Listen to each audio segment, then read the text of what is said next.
Have you ever felt like you're drowning? Not in water, but in trouble, in sadness, and just overwhelming stuff. You're trying so hard to keep your head up, but the waves of life just keep crashing over you. If that sounds familiar, then you're going to relate to what we're talking about today. We're diving into two powerful Psalms, 69 and 70, written by someone who knew exactly what that felt like. Let's start with Psalm 69. The writer David opens with this incredibly raw and honest plea. Save me, O God, for the waters have come up to my neck. I sink in the miry depths where there is no foothold. Can you feel that?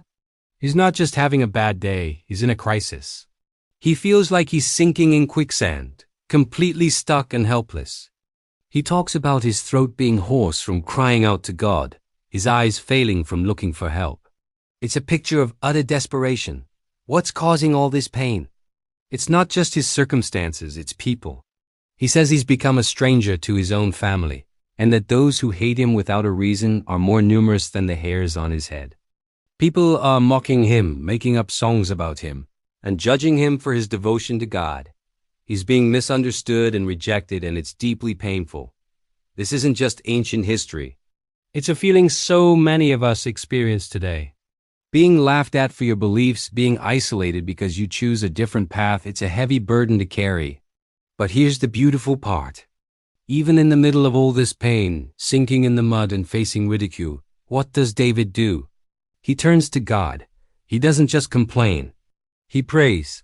He says, "But I pray to you, Lord, in the time of your favor. In your great love, O God, answer me with your sure salvation." He's holding on to this tiny thread of hope. He knows that even when everyone else turns against him, God's love is constant. He's basically saying, God, I know you're good. I know your love is great. Please show up for me now. He asks God to rescue him, to not let the flood engulf him or the pit swallow him up. He's not just asking for himself either. He's worried that his suffering might discourage others who are trying to follow God. He says, Lord, the Lord Almighty, may those who hope in you not be disgraced because of me. That's incredible. In his own agony, he's still thinking about the impact his life has on others. He's concerned about the reputation of God and the faith of the community. It shows a heart that, despite being broken, is still focused on what truly matters. Now let's jump over to Psalm 70. It's short, punchy, and feels like an emergency call to God. In fact, it's very similar to the end of another psalm, Psalm 40. It starts with this urgent cry, "Hasten, O God, to save me. Come quickly, Lord, to help me." There's no long introduction, no beating around the bush.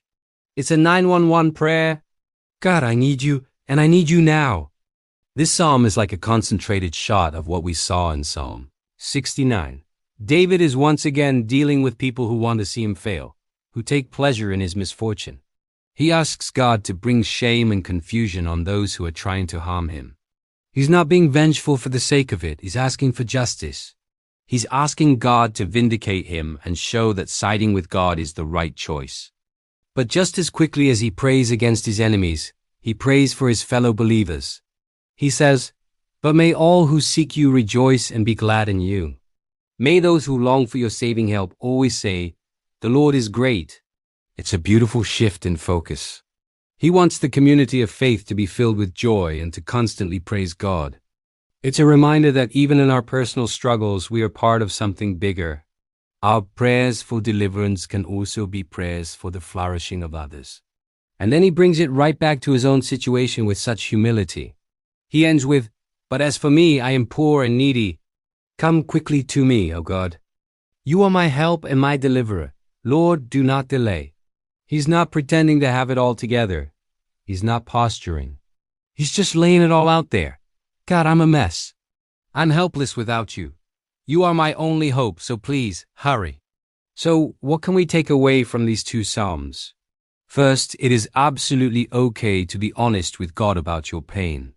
He can handle your desperation, your tears, your urgent cries for help. You don't have to pretend you're fine when you feel like you're drowning. Second, even in your darkest moments, remember who God is. He is the God of great love, your help, and your deliverer. Cling to that truth. And finally, remember, you're not alone.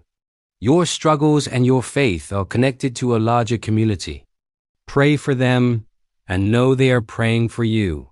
So next time you feel the waters rising, remember David's words. Cry out to God, be honest about your need, and trust that He is your help and your deliverer. He will not delay forever. Thanks so much for watching. If this resonated with you, please give it a like and subscribe for more content like this. See you on the next video.